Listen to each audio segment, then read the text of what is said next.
It's never going to make sense. It's never going to be obvious. You're never going to walk out your door and see the obvious way that you want to go. And if you do, it's a trap. If you do go down the path that's already laid for you, it's going to take you to all the destinations that are already known. It's going to take you to all of the places that instinct drove the people before you. But if you want to go somewhere unique, if you want to go somewhere that only you would go, if you want to create something new and really live a life that was meant for you because it's literally crafted by you, you have to take the first steps on faith.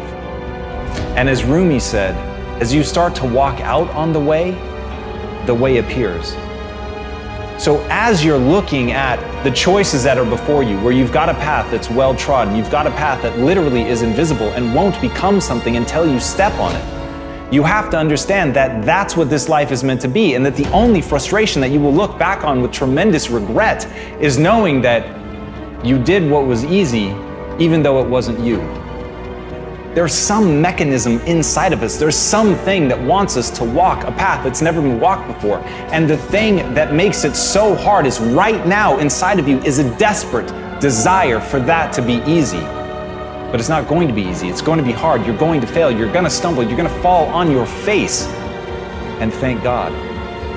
Because as Muhammad Ali said, only a man who knows what it's like to be defeated can reach down to the bottom of his soul and come up with the extra ounce of power it takes to win when the match is even.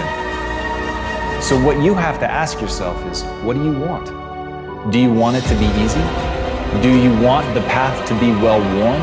Or do you want the path to be yours? Do you want to know that inside of you is something that you can reach into and grab and that will be there at the moment that you most need it? Do you want to know that you're that type of person? Because if you do, you have to be willing to walk the path that doesn't exist. You have to be willing to tread through the brambles. You have to be willing to fall, because it is in that process of failure and pain and agony and suffering that you will become.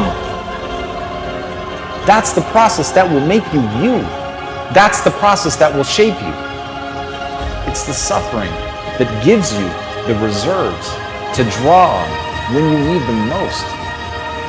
So when you ask for safety, when you ask for ease, know that you're saying a prayer for weakness. And when you take the hard way, know that you're forging yourself. When you make those demands, know that you're building a reserve tank that will be there at the moment when you need it.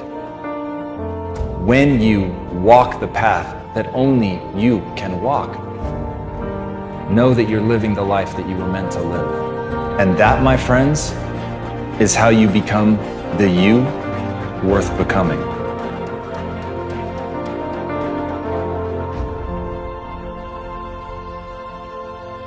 Let me just say this very clear so everybody gets it through their fucking dome. This is the greatest year to ever be alive in the history of mankind. If anybody has ever achieved something with 2 alcoholic parents, that's the blueprint that you can follow versus looking the other way. Life is binary.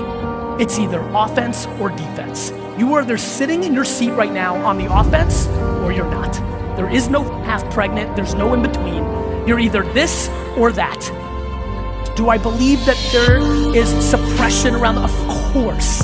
But at a macro data, health, life expectancy, how much hate and negativity actually is in the complete world versus this is the best. We have it the best. And all I see is people sitting around and dwelling around dumb shit around what they don't have instead of focusing on what they do have. My friends, the internet is a miracle. Because where do you think the world's going? I love when, I have 2 young kids now, and I love all these parents like, Gary, you're into this social media stuff. This is terrible, right? I'm like, no, Dick, this is the best. Because I'm like, they're like, but I'm gonna tell my kid to spend less time on technology. I'm like, why? What world do you think your kids are gonna be living in 20 years? 3 keys to a breakthrough.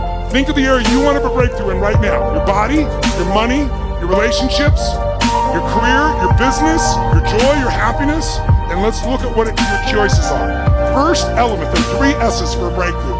First element most people are looking for is they're looking for the right strategy. But more often you're missing the number 2 thing you need, and that is the right story.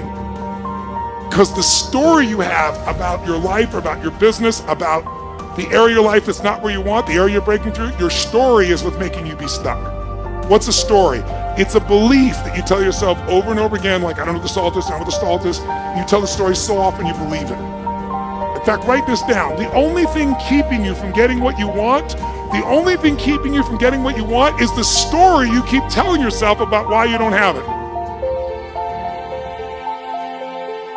The only thing keeping you from getting what you really want is the story you keep telling yourself about why you don't have it yet.